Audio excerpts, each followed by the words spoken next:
John, you can start. Good morning. You know that endoscopy is still in the domain of gastroenterologists, but more and more surgeons are picking up endoscopy, and a lot of surgical associations are providing training and fellowships in endoscopy. So, as surgeon and PGT, you should know the basic aspect of endoscopy, because this often again is a question in theory examination. So we'll discuss today about upper GI endoscopy, endoscopic assessment of small bowel, and colonoscopy. And there has been a lot of recent advances in imaging and also interpretation of these endoscopic findings. So we have three speakers. Dr. Nildeep Sinha is a first-year junior resident at PLS Hospital. Dr. Mohammad Tala Azam is first-year junior resident at Southeastern Railways. And Dr. Dibbang Gatani is the first-year junior resident at Apollo Hospital. So first speaker will be Dr. Nildeep. Nildeep will share his screen and give a brief deliberation on upper GI endoscopy. And today moderator will be Professor Shogoto Samanto, who is Professor and Head of Surgery at Arambagh Medical College, a newly formed medical college, and he is starting the department there. Prafulla Chandra Sen Medical College, na? That's right. Yeah. Even the station is also Prafulla Chandra Sen. Arambagh within bracket Prafulla Chandra Sen. Nildeep, you can share your screen and start. Yes, sir. I'm having a little issue while sharing the screen. Actually, I have yes, a minute. Slides to Dr. Mehul as well. Can you please just yeah, thank you so much. Hello, sir. Good morning. I am Dr. Nildeep Sinha, first year resident at DNB General Surgery Program at PLS Hospital, Kolkata. Today, I will be focusing mostly on upper GI endoscopy, the details about it. So, upper GI endoscopy is a procedure that uses a lighted, flexible scope to see the luminal side of the upper GI tract. The tract includes the esophagus, stomach, and duodenum. Since past decade, endoscopy has revolutionized diagnosing and up to some extent treating upper gastrointestinal pathologies, and it has also overcome the limitations of X-ray based studies in most of the cases. Next slide, please. So this is, I have given a basic description of the instrument itself.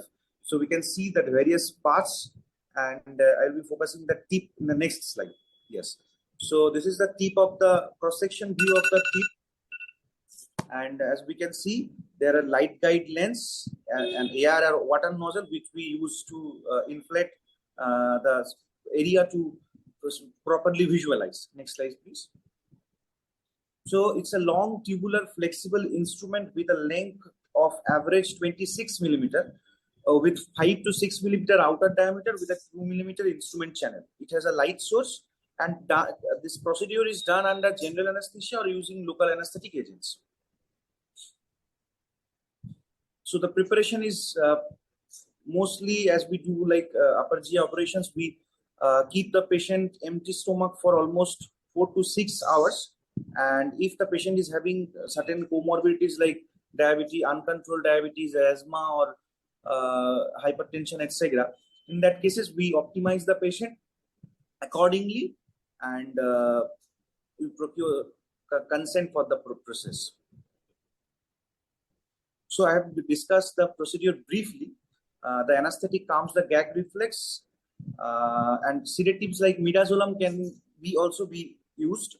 Endoscope is carefully maneuvered post to the epiglottis and forward to upper esophageal sphincter.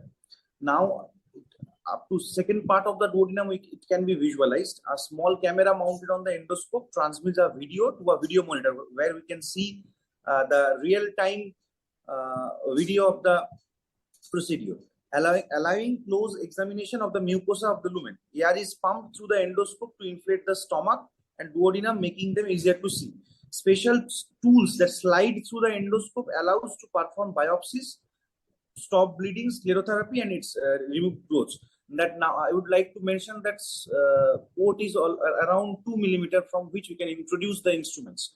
So I have mentioned some of the indications for upper GI endoscopy, like upper abdominal pain, also not in all the cases, acute or chronic upper GI bleeding, dysphagia or dyspepsia, gastric reflux disease, unexpected weight loss, anemia, and in case of a suspected foreign body, which we have done any imaging like an X-ray or something, in that case, as a therapeutic measure, we can both diagnostic and therapeutic measure to remove the foreign body, we can use endoscopy. Next slide, please. Following things are inspected. Yet I have mentioned some of the factors, things like erythema, erosions, ulcerations, strictures, rings, wave, varices, diverticula, malarious tear, papilloma, etc.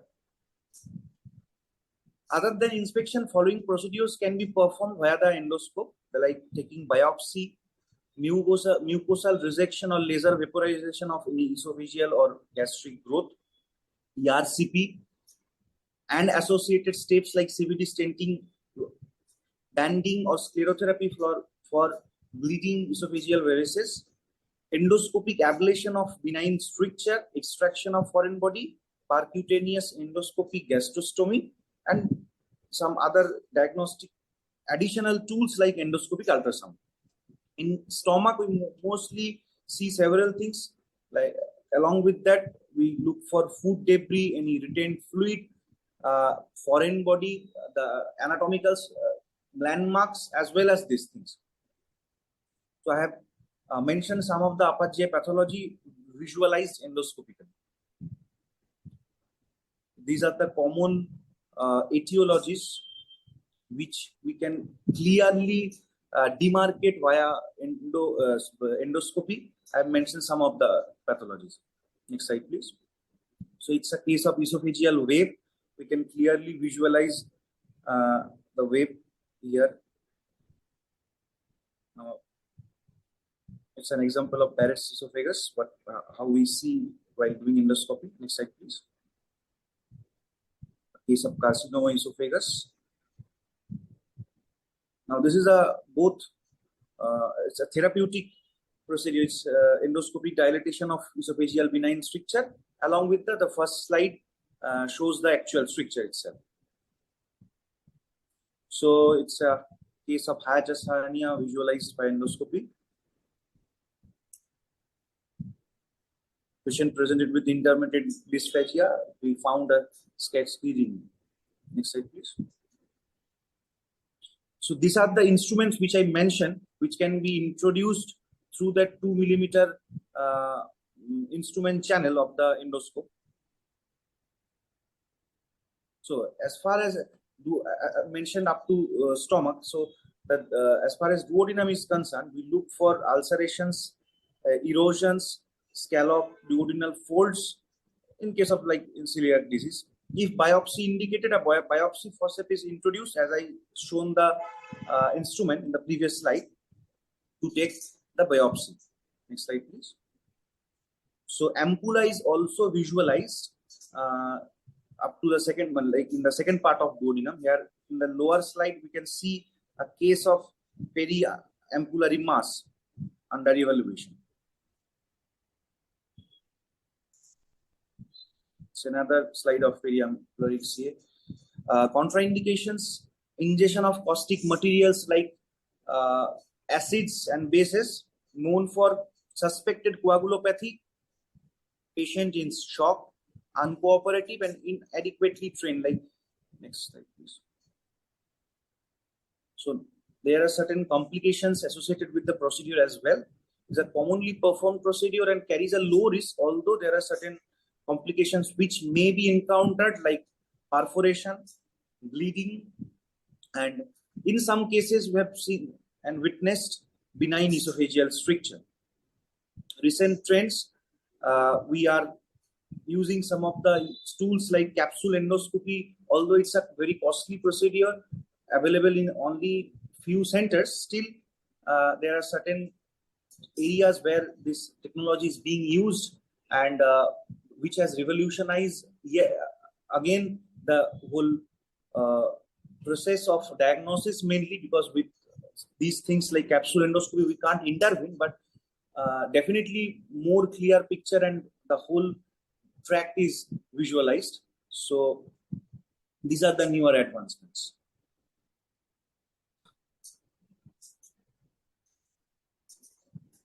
Next slide, please.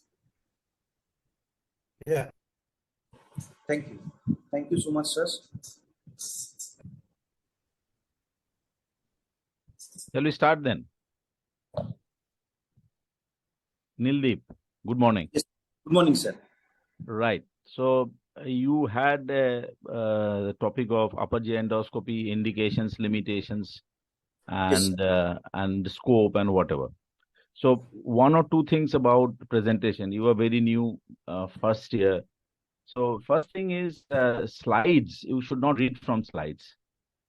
That slides must be in little words, not sentences written in slides. So that is number one. And a slide should not contain too much of material, 4 or 5 lines. And so that is fundamental. So do not read from slides. Write words, keywords, explain them as you go on. So that is number one regarding slides. Next would be regarding the scope. The scope of, that means an upper GI endoscope. So you talked about a cross-section of a scope and parts of a scope. Did you mention about insufflation button?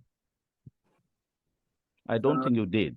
no, sir. For all luminal endoscopies, it is fundamental that you have an insufflation button as well as a suction button. Otherwise, you cannot perform luminal endoscopies. So if you are inside a lumen, the lumen will collapse on it. So you will have to insufflate air to see the mucosa, and then you will have to so do suction. You see a lot of gastric juices lying, maybe old food particles lying. So you will have to do suction. Maybe there is blood, you have to do suction. So these are two fundamental things that buttons are there. If you go back to the slide, I will just show you. If you go back to your endoscopy slide, can you show me the endoscopy slide? Yeah. Dr. Mehul, can you please show the slides again? Just show the endoscopy slide.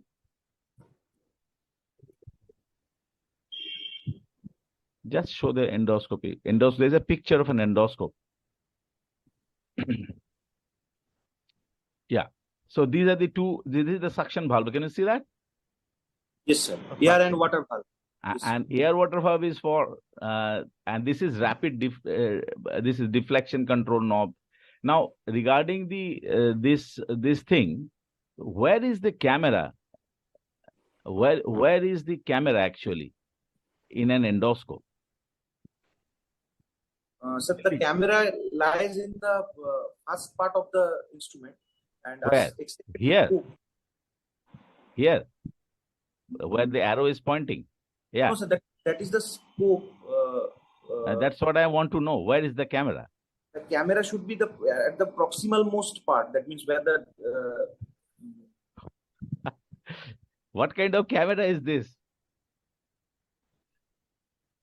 So it's a miniature video camera. So let us look at this. The next slide. Next slide. Next slide, please. So this is the cross section of the tip, and see, this is CC. This is a chip. This is the digital camera there. So if I ask you, see, in laparoscope also you go inside body cavities. In endoscope, you are also in body cavities. So anything different about the camera arrangement of a laparoscope and an endoscope? So in laparoscopy, we use a rigid scope, and in case yes, rigid scope, I understand. Fine. Anything else? With teeth having angles of 0 degree or 30 degree or such. No. I gave you the hint. The answer to this question lies with the camera. Sir, where is the camera? The camera.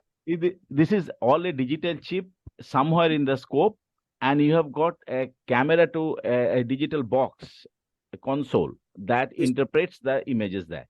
So this Yes, is digital imaging we are talking about. So in a laparoscope, where is the camera? The camera is the You see, imagine a laparoscope. It is a rigid rod lens. The camera is at the back of it.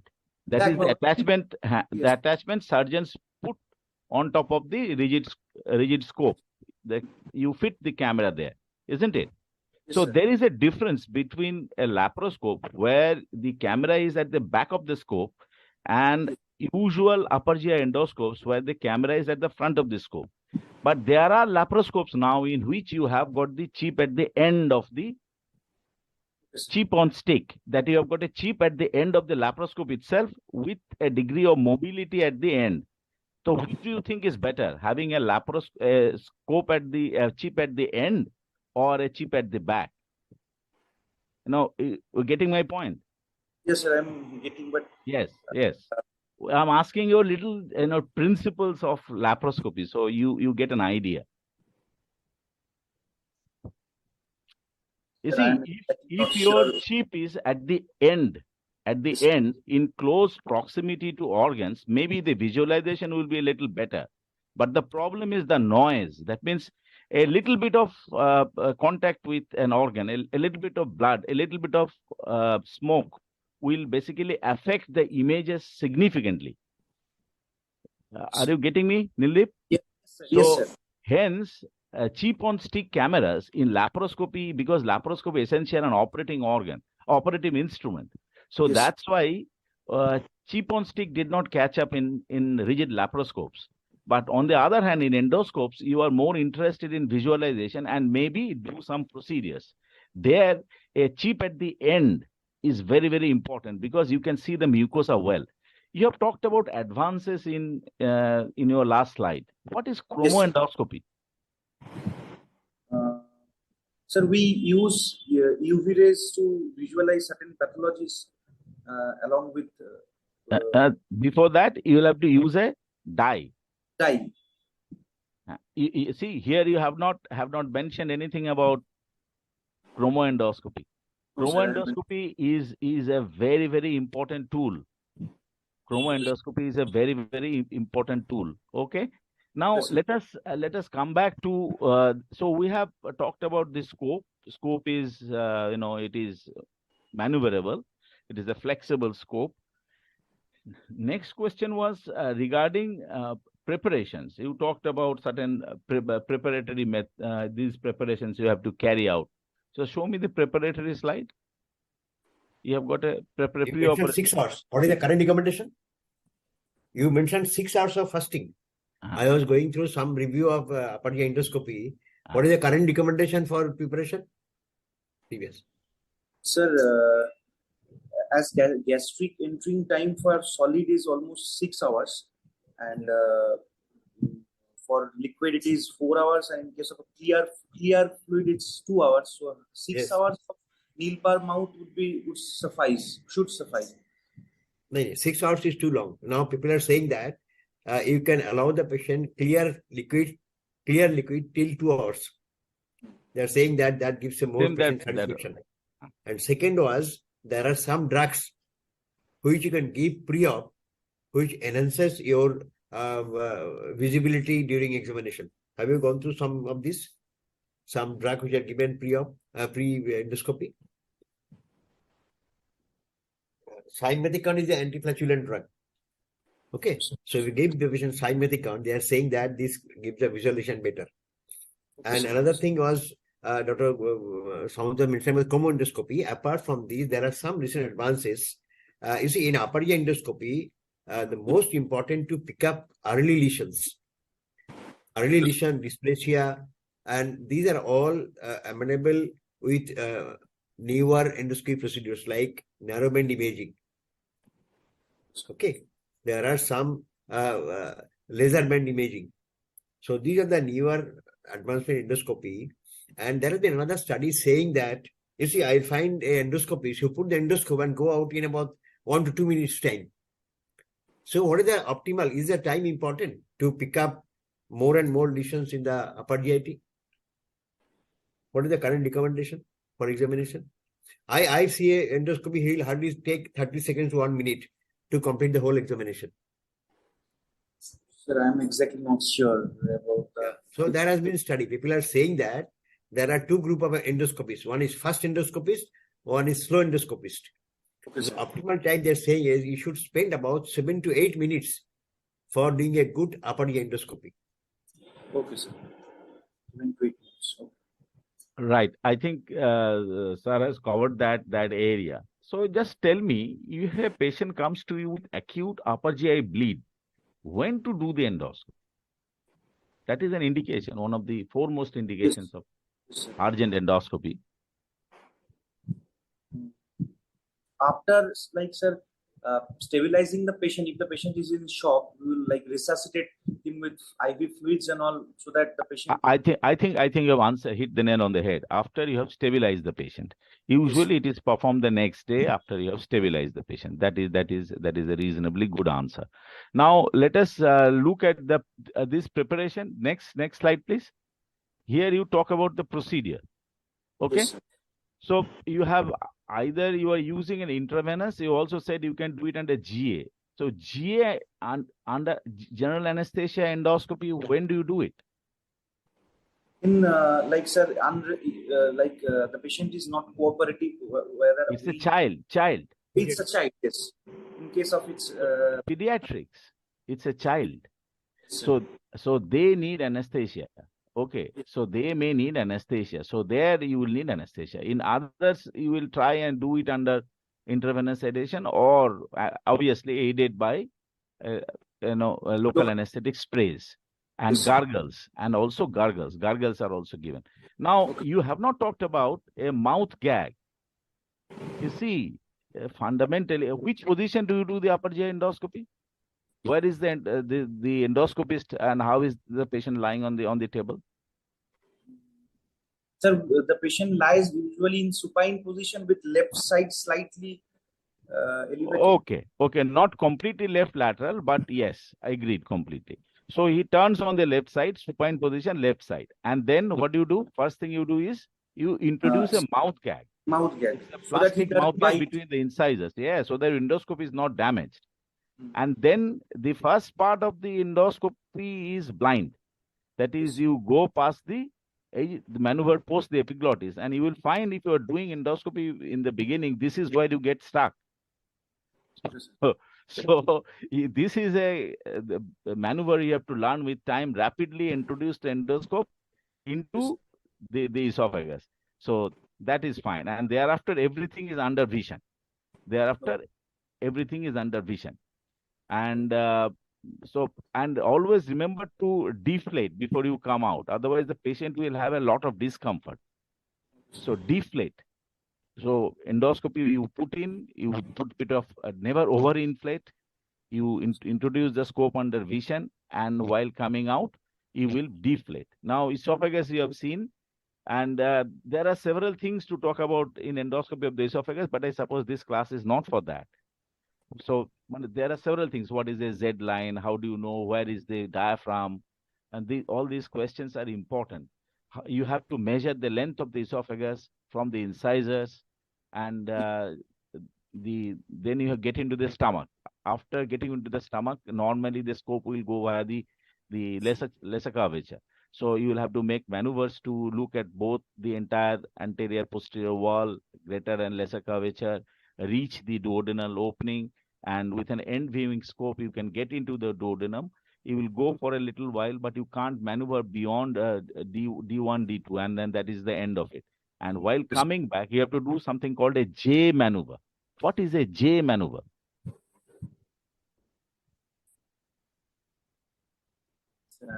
How do you visualize the fundus? You need to look at the fundus of the stomach.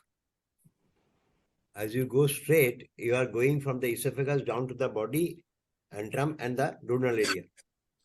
Okay, sir. So while coming back, you have to turn the scope towards the fundus. Absolutely. Okay. So you have to basically turn the scope so that it forms a J, and looking back into the fundus. You will inflate and you will look at the fundus. Now, there are several things to be seen. I don't think, Makhunda, we will not go into details of what. Yeah, just I was expecting that you should talk more of the chromoendoscopy, iodine Yes. band imaging, Yes, then yes. Raman spectroscopy, because these are the newer advent Newer in upper advances. endoscopy, where you Right. diagnose squamous lesions, where you diagnose early cancers of the upper GIT, and they can do therapeutic intervention based on this imaging. And also, you have not talked about AI. Exactly. Now the interpretation is more and more being relied on AI. So AI is now given data of a few thousand of patients. So these are the lesions you are seeing, and these are the likely diagnosis. So you can apply AI to your upper endoscope. You can have a lot of diagnosis coming through AI only. Okay, sir. Now, you also included lesions in the second part of duodenum in your slides. Now, beyond the second part, third part, how do you see the second, third part of duodenum with an end viewing scope? Nildeep, Side viewing scope, sir. with a side viewing scope. So imagine a side viewing scope, the entrance into the esophagus is even more blind than an end viewing scope. You get my point? It is even more difficult to introduce. And side viewing scopes are a little bulkier than end viewing scopes. And then you will have to maneuver that end viewing, the side viewing scope into the second part of duodenum, third part of duodenum. That is the area you want to see with a side viewing scope. So regarding indications, obviously you mentioned several indications. They are all fine, but preoperative endoscopy. Do you need preoperative endoscopies sometimes?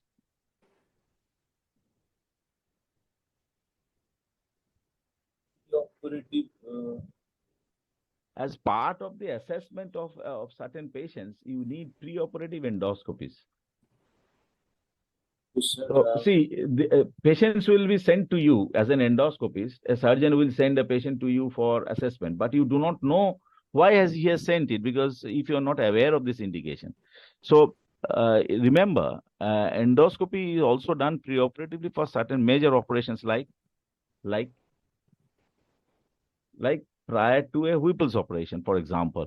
He may want to know if there are suspicions of portal venous hypertension. He might send you the patient to have a look at the esophagus to look for varices. So these are fundamental. I would have liked if you had put in, slides of varices. So these are fundamental things that one must know. Varices. JMS, I think I have the questions that I needed to ask you are all done. It seems you will have to do a bit more study, reduce pictures, get more information, and pictures can be put in the slide itself, not separately. You can put pictures in the. So, like, for example, you are looking at esophageal endoscopy. So, in esophagus, what you need to see and the common abnormalities you see. This is how, if you arrange it, this probably will be a better presentation.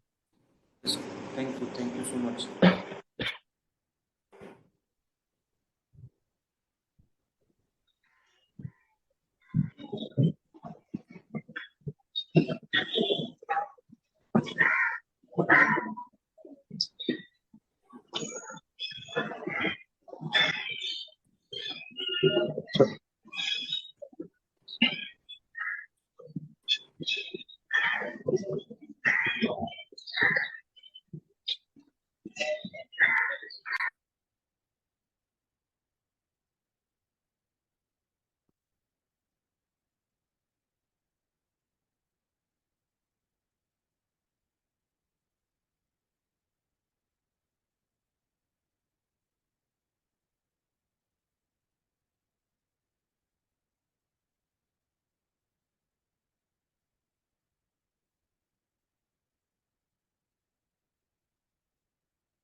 So, not audible thing.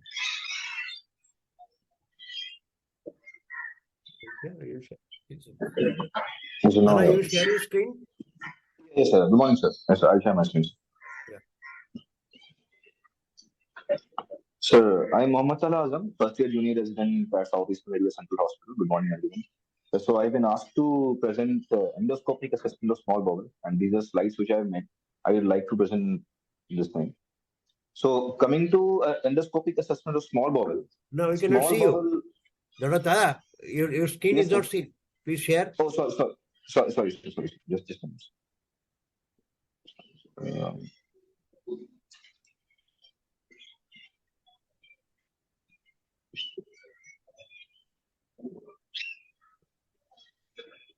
So Yeah, it's coming. can Yes, okay. yes. Yeah. So I have been asked to present endoscopic assessment of small bowel, and these are slides which I have made. So coming to endoscopic assessment of small bowel visualization, along with taking of biopsy and treatment of the disorders, we have seen that the technological advances have been comparatively slower because the demand has been on the lower side of the spectrum as compared to other areas like stomach or biliary or colon. But one very frequent indication is that when we have to investigate gastrointestinal bleeding, which presents as a recurrent iron deficiency anemia, that is occult hemorrhage, or maybe any recurrent rectal bleeding, when esophagogastroduodenoscopy and colonoscopy are normal, then we can proceed with endoscopic assessment of small bowel. Then there are certain other indications as well. For example, if the patient is having malabsorption symptoms, or we are suspecting any cryptic small bowel inflammation, for example, Crohn's disease, particularly in patients with diarrhea and abdominal pain, and if we are we are getting any signs of inflammation. Then, if we are suspecting any mass lesions in the GI tract that might be showing target lesions in radiological examinations, or if we have to screen neoplasia patients, particularly with inherited polyposis syndromes, then we can also go for endoscopic assessment of small bowel. But the problem with the standard enteroscope is that it can reach and take biopsy only from the proximal small lesion, and that is somewhat limited only to about 100 centimeters distal fibrous. But if we are using a stiff over tube, then the distance may increase to some extent, but not much. So previously, we were using barium follow-through and enteroclysis for this imaging. However, they do not provide true mucosal use, and since they are not providing true mucosal use, hence we are not commonly using them now. And also, it has led to reduced expertise and diagnostic effectiveness. There are radiological investigations like MRI and CT enterography, which we all know. Although they have a high diagnostic accuracy, but since we can't visualize the mucosa directly, and biopsy capability is also somewhat limited, and they have limited therapeutic options, so we had to resort to some other things for this procedure, for this thing. So coming to endoscopic assessment, we have mainly got two modalities. Number one is capsule endoscopy, and number two is single or double balloon guided enteroscopy. So coming to capsule endoscopy, a little historical side. It was developed by Professor Paul Swain at Royal Hospital in London, Royal London Hospital in the UK. There are certain basic components of the techniques. Number one is ingestible capsule. Number two, portable data recorder, and then the third, that is the last one, is a workstation that is associated with an image processing software. So coming to the structure of the capsule, it contains an optical dome along with the lens. There's a light emitting diode. There's a processor, a battery, a transmitter, and an antenna, which ultimately are connected to the data recorder and the workstation itself. So the capsule, what does the capsule do? The capsule basically acquires video images as it moves through the gastrointestinal tract. And then when it moves through the gastrointestinal tract, it acquires the images and sends them to the portable data recorder. And this portable data recorder is further connected to workstation, which ultimately processes the images. Then the recorder also contains certain sensors, and these sensors basically localize the images. And as I said, sir, then it is transferred to the doctor to the workstation for interpretation and further analysis. Now, what is the advantage of small bowel capsule? Small bowel capsule offers good visualization from mouth to colon and is, of course, effective for diagnosing GI bleeding as small bowel Crohn's disease. But there are certain contraindications for this capsule endoscopy. They are examples like small bowel strictures or severe gastroparesis or pseudo obstruction. So because of these contraindications, certain centers recommend doing a barium follow-through or small bowel MRI before capsule endoscopy to exclude these strictures. But then some centers say that even after doing MRI or a barium follow-through, we can sometimes not exclude this stricture. So it is useless according to some centers. So instead of doing this barium follow through MRI, we can alternatively go for a dummy patency capsule. So what happens is that once we have ingested this dummy capsule, and if there is any stricture at the level of intestine, it goes and gets stuck over there over the obstruction. And once it gets obstructed there, it dissolves itself within 40 hours if it gets impacted. Now, there are certain technological advancements in capsule endoscopy. For example, coronary imaging has been recently introduced as well. This was about capsule endoscopy, sir. The second modality which I talked about was single or double balloon guided enteroscopy. So this is again a technique for visualizing and treating the entire small bowel. We can proceed either via the oral route or we can proceed via the rectal route. Now, what are the components? There are two components. There's a thin enteroscope and there's an overtube. These both are fitted with balloons. Again, sir, like our upper GI endoscopy, it can be done either under general anesthesia or conscious sedation. Enteroscope and now what is the procedure, sir? Enteroscope and overtube are initially inserted through the mouth or the anus. If they are inserted through the mouth, then they are advanced to the duodenum. If they're inserted through the anus, then they are advanced to the terminal ileum. Now it's basically as far as the methodology is concerned, it works on the principle of accordioning. So what happens is that when we are pushing in the overtube with the enteroscope, these both things have got a balloon. So the first balloon gets inflated, and then we push the endoscope somewhat distally, and then accordion back the small bowel, and then again deflate the balloon, and then again proceed the enteroscope distally. Now, there's another variant in this, that is single balloon enteroscopy. But the difference with double balloon enteroscopy is that it only has an overtube, and only this overtube has a balloon. The endoscope is not having a balloon in single balloon enteroscopy. We can also proceed for therapeutic options with this single or double balloon guided enteroscopy. For example, we can take up biopsies, we can go for polypectomy, we can go for argon plasma coagulation, or we can insert any stent in the small bowel, the areas which are normally not accessible by upper GI endoscopy. Now, there are certain experts who say that capsule endoscopy should be used before balloon enteroscopy for lesion localization and panel access, because it can provide you the whole picture. Now, coming to indications, sir, as written in Bailey, these are the indications which have been mentioned for single or double balloon guided enteroscopy. Number one is bleeding from the GI tract of obscure cause, if we are not finding any cause. Second, if we are getting any iron deficiency anemia, if there is iron deficiency anemia and the colonoscopy and the gastroscopy reports are normal, then we can also visualize and therapeutically intervene for abnormalities that are seen on traditional small bowel imaging or capsule endoscopy. This was about capsule endoscopy and single or double guided balloon endoscopy. Thank you, sir.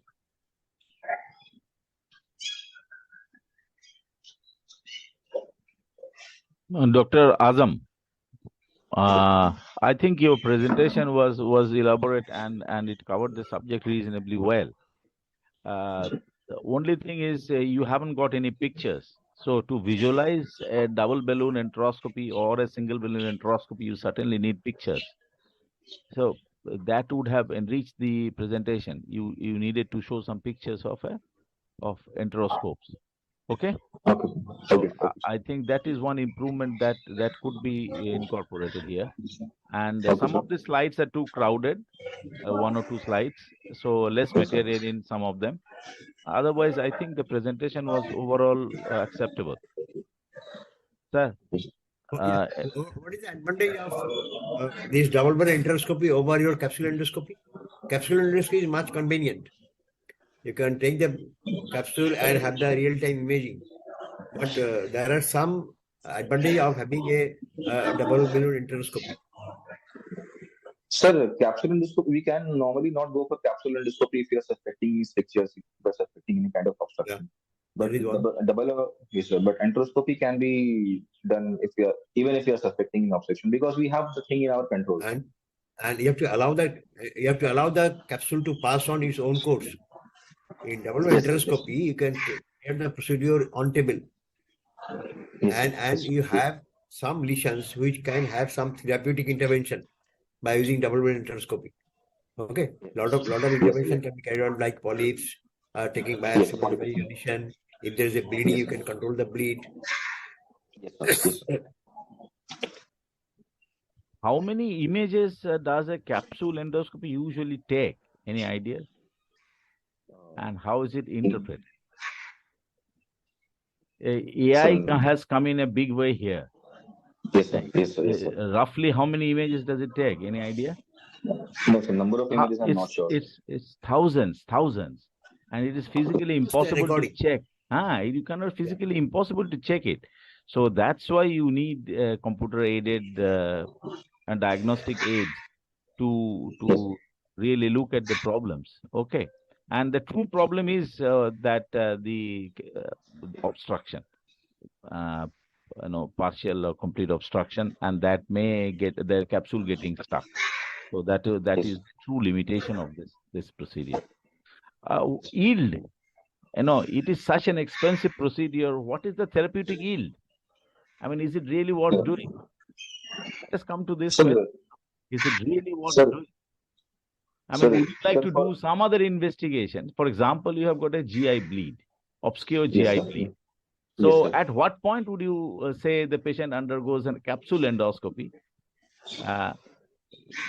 That's what I'm asking, Sir, only when we have ruled it out clinically that we are not able to diagnose the disease clinically, then we have used the most commonly used investigation. Upper GI, see, it is obscure GI bleed basically means there is no question of any clinics here.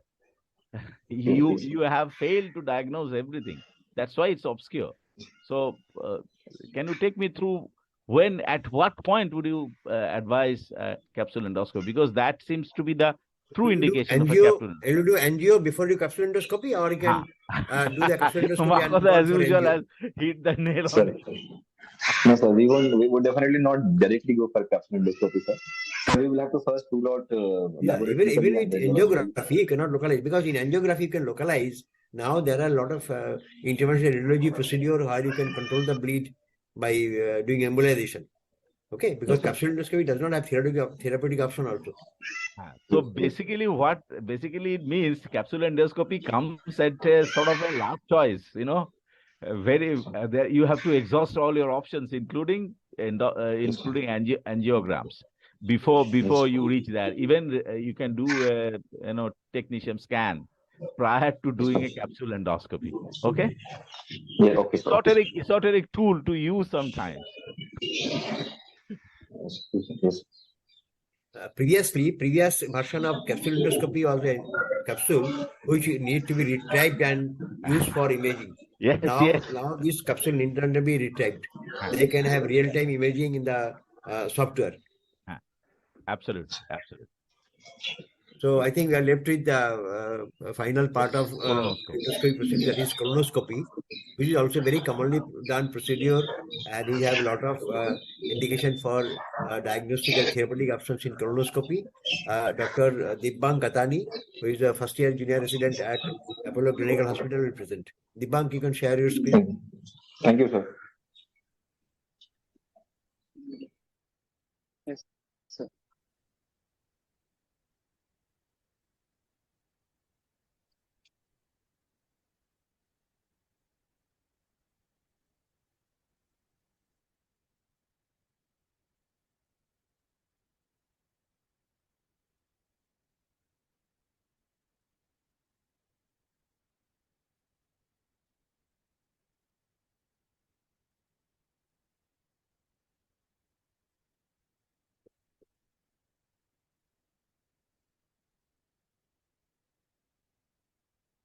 You can start.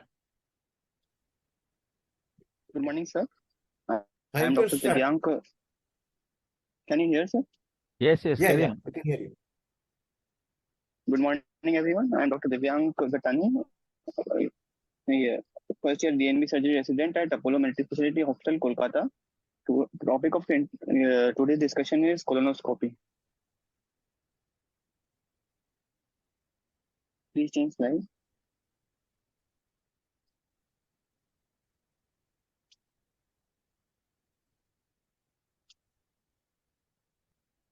You are not audible. Please change the slides. So, Yeah, I can see your slide.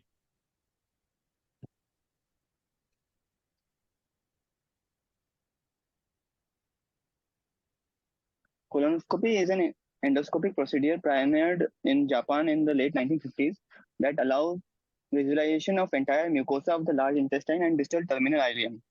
Ability to steer an endoscope around the entire colon and into the terminal ileum was made possible by the development of previous slide.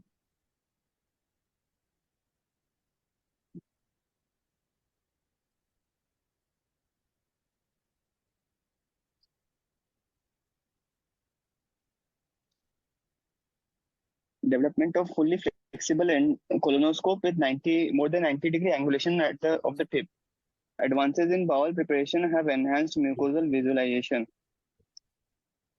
Indications of colonoscopy are as follows: rectal bleeding, unexplained after proctoscopy or sigmoidoscopy, abdominal pain related to bowel actions, iron deficiency anemia combined with esophagogastroduodenoscopy, right iliac fossa mass if imaging suggestive of colonic origin, unexplained alteration in bowel habit, chronic diarrhea more than 6 weeks after sigmoidoscopy or rectal biopsy, and negative celiac serology, follow-up of colorectal cancer and polyps, screening of patients with a family history of colorectal cancer, assessment or removal of a lesion seen on radiological examination, assessment of ulcerative colitis or Crohn's, extent and activity, surveillance of inflammatory bowel disease, and surveillance in patients with acromegaly or following ureterosigmoidostomy. Colonoscopy is a more protective for left-sided cancers than right-sided cancers, as polyps in the right colon are not visualized well. They are non-polypoidal and may be due to inadequate bowel preparation. Among other indications of colonoscopy is considered as a gold standard for early detection and removal of colorectal cancer and its precursors, which is named as therapeutic polypectomy. For bowel preparation, change the slide. Bowel preparation is categorized as excellent, adequate, or inadequate. In excellent bowel preparation, no or minimal solid stool and only clear fluid requiring suction. Adequate bowel preparation is collection of semi-solid debris that are cleared with washing or suction. Inadequate bowel preparation is solid or semi-solid debris that cannot be cleared with effectively.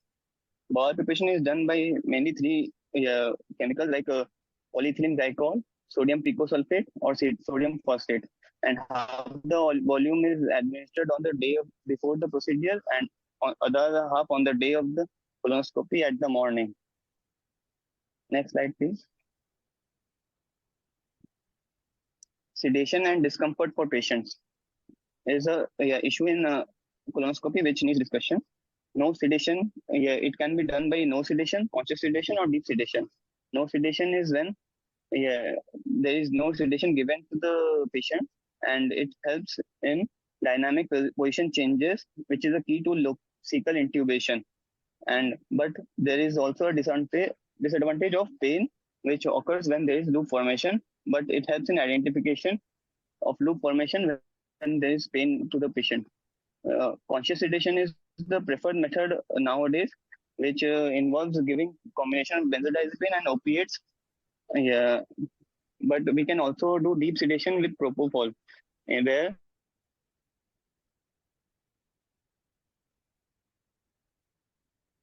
there is severe discomfort when gases used in colonoscopy are. Next slide, please. Carbon dioxide gas is now preferred due to better patient tolerance than air, which was used earlier. In carbon dioxide gas, when used, there is less discomfort experienced by the patient and lower risk of perforation. Recent evidence has suggested that using water alone to distend the colon may reduce the patient discomfort further. Next slide. Vision system. Vision system used in colonoscopy are endoscopic navigation systems such as scope guide, and scope pilot. It helps in characterizing the nature of the loop or allowing for more accurate loop resolution techniques. Next slide. Cecal intubation. The cecum is confirmed by the presence of appendiceal orifice, triradiate fold, ileocecal valve, and terminal ileal intubation. Next slide, please. Technical aspects in cecal intubation. Factors which help in cecal intubation and ileal intubation with minimal discomfort using light sedation are: number one, continued inward pressure of endoscope resulting in loop formation within the mobile sigmoid and transverse colon, which in turn leads to exertion of targeted abdominal pressure, and position changes helps in reducing the loop formation as if the colonoscope passes through the hepatic flexure. Patient position changes often help in directing the colonoscope, and pulling back the scope regularly with appropriate torque to ensure that a straight passage through the sigmoid colon and through splenic fracture greatly helps in completion of the right-sided examination. Number 4, increasing the stiffness of the colonoscope helps in manipulating the colonoscope better. Next slide, please. Completeness of colonoscopy is confirmed when the ileocecal valve and appendiceal orifice are visualized, which should be documented. Cecal intubation rate of more male sex and prior abdominal or pelvic surgeries are independent predictive factors associated with an incompetent colonoscopy. Next slide, please. Inspection during examination of the colonoscope. The minimal withdrawal time of colonoscope is 6 minutes, and visualization behind folds and bends by rotating the scope improves the rate of detection of the polyps and malignancies. Withdrawal technique is assessed by assigning points for fold examination, cleansing, and distension in 5 different areas of the colon. Higher adenoma detection rate using high definition white light colonoscopy is helpful. In newer advances in colonoscopy are, next slide please, on-site prediction of histology or differentiation, chromoendoscopy, electronic image enhancement, which is narrowband imaging, eye scan, Fuji intelligent chromoendoscopy, which is FICE, and autofluorescence and cap-assisted colonoscopy. Third eye rectoscope device is also a newer advance. Chromoendoscopy staining is done by staining of mucosa with dyes, generally methylene blue or indigo carmine. Next slide, please. Next slide. No, you have not completed this. Chromoendoscopy. Yes, sir. Chromoendoscopy, staining of mucosa with dyes, generally methylene blue or indigo carmine, is done to enhance the superficial structure of lesion. Pan-chromoendoscopy has been shown to increase detection of adenomatous lesion in patients with sporadic adenomas as well as in patients with Lynch syndrome. Chromoendoscopy is usually beneficial for surveillance in high-risk patients such as patients with Lynch syndrome. Next slide. This image shows chromoendoscopy view. Next slide. Electronic image enhancement. Narrowband imaging is a technique that is integrated in the colonoendoscopic system, by the use of which light of shorter wavelength, details of mucosal fit pattern, and microvasculature are highlighted. Narrowband imaging can be switched on and off with a button on the endoscope, so it doesn't require continuous taking out of the colonoscope and reinserting it. But there is no additional benefit of narrowband imaging on adenoma detection compared to standard colonoscopes. The following image shows electronic image enhancement by narrowband imaging. Next slide.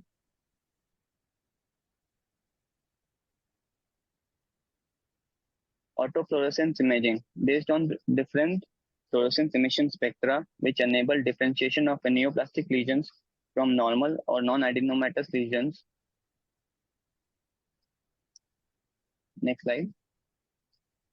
Capsule-assisted colonoscopy, a transparent cap-assisted colonoscopy. A transparent cap is attached to the tip of the colonoscope and can be used to depress colonic folds.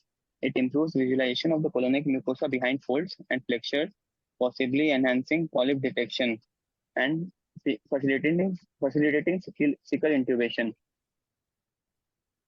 The small cap has a diameter of 15 mm and is attached to the colonoscope and improves the visualization of the colonic mucosa behind the folds and flexures.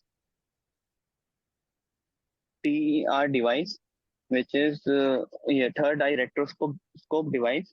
It is a disposable device that is inserted via an accessory channel and provides a simultaneous retrograde view, which is displayed on a second monitor during withdrawal. It decreases the adenoma miss rate. Complications of colonoscopy, there can be in expert hands there is less risk of complications, but there can be risk of perforation, severe colitis, hemorrhage. Immediate hemorrhage can be managed with endoclips or smear tip coagulation, but delayed hemorrhage may occur 1 to 14 days post polypectomy and can normally be managed by conservative observation.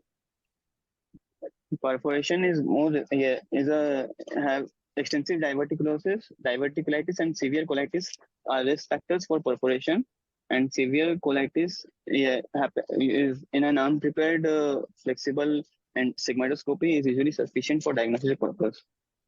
Management of complications. Next slide. Blood transfusion. Repeat colonoscopy may be necessary in some patients. If recognized at the time of polypectomy, small perforation should be closed using endoclips, and the patient may need period of observation. Symptoms of abdominal pain and cardiovascular compromise after a polypectomy raise the possibility of delayed perforation and fecal contamination, and patients are kept nil by mouth. Intravenous resuscitation and antibiotics are given, and CT scan will often distinguish between a frank perforation and transmural burn with associated localized peritonitis, which is known as the post-polypectomy syndrome. Thank you.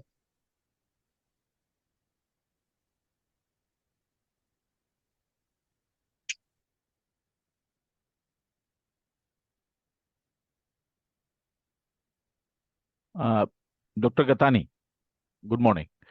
I think your presentation was quite all right as far as the material content goes. Again, some of the slides would do better with less material written on it. In general, the pictures and other things that you have tried to project are absolutely acceptable. So reasonably good presentation. Just tell me why carbon dioxide gas is better than air for colonoscopy.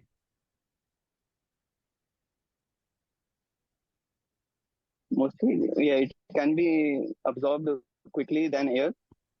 Yes, it is absorbed. So it helps in quick absorption. With absorption, exactly, because the pain from colonoscopy or the discomfort post colonoscopy is due to the overinflation of the bowel with air. So carbon dioxide, it is absorbed and basically can be excreted via the lungs and the kidneys. So that not only through the luminal by passage of flatus. So that is one great thing about using carbon dioxide. So that was quite okay. Now tell me about regarding yes, anesthesia. Colonoscopy is a very uncomfortable procedure, and you see, without sedation or anesthesia, it's not desirable to have a colonoscopy examination. And most of the time, the endoscopy prefer to have propofol for anesthesia, because propofol is safe. Absolutely agreed. And absolutely. It can be administered by even a non-anesthetist, and the duration of action and the safety profile is very good with propofol.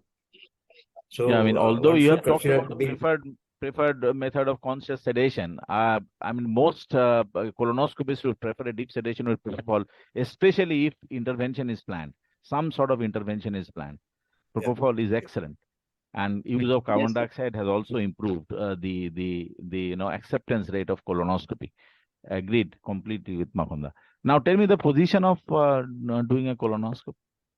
How do you do colonoscopy? What is the position of the patient? Do you need an assistant? The patient remain in same position throughout the procedure, or patient has some change of position Most likely, as you advance. hello. Yeah, Gattani, Dr. Gattani. You see, colon has a long course. You start with the rectum and then sigmoid, going to the left colon, and then negotiating the scope to the right colon. During the procedure, they changes the position of the patient. Okay. It And you starts have with to apply abdominal pressure as well. You need an assistant to put some pressure on the abdomen to help the scope move. How do you know that you have reached the splenic flexure? Yes, sir. That is one of the high points, the blind area in colonoscopy is the first part, the anal canal and the beginning of the rectum, because you push that, colonoscope is blind there, beyond which it is visible, isn't it? Beyond which it is visible. Yes. So sigmoid, you will be able to find, it will loop in sigmoid, you will get stuck in sigmoid, and then you need some help, some maneuvers to go beyond sigmoid. And now you will reach the splenic flexure is one of the most important points that this you have reached splenic flexure. And then how do you know you are in the transverse colon? And how do you know you're in the hepatic flexure? And obviously you have talked about cecum. The holy grail in colonoscopy is to take an ileal biopsy, because you see all these folds and ileocecal valves, these that you have mentioned, they can all be mimicked by colonic mucosal folds. So unless you have taken an ileal biopsy, you cannot really prove that you have been there. And you have to take go to ileum and take a little biopsy from the ileum. Then only it is 100% that you have reached. So either you reach the ileum, take pictures of ileum, or you take biopsies from ileum. There is no other way to really say that you have reached, done a full colonoscopy. So these are the things that you have to know. What does the colon look like? Transverse colon looks a little triangular when you are inside the bowel. You know that? The splenic flexure, you can actually visualize the spleen, and there is an acute bend there. You can see a bluish discoloration. Same for hepatic flexure. And in the cecum, you don't actually introduce the scope. You simply suck. And the scope falls through. It is like skewering like kebab, You have seen kebab shops. They skewer the kebab, the meat onto these iron stick. So it is very interesting that you will reach splenic flexure at about 60 centimeters sometimes, and you reach the cecum at 80 centimeters. Very strange. Maybe sometimes even less with good preparation and not too much loop in the sigmoid colon. So the little tricks to colonoscopy. Now, when do you see better? On going in or coming out?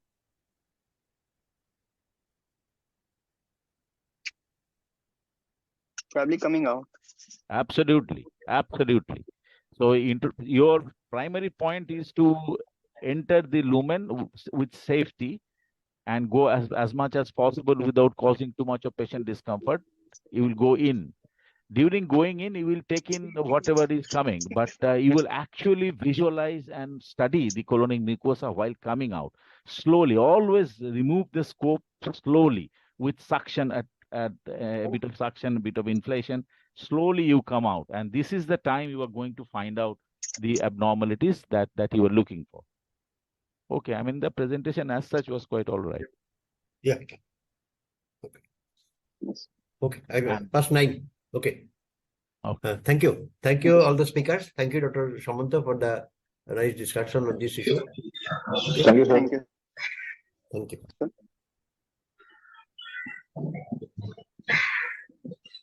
you.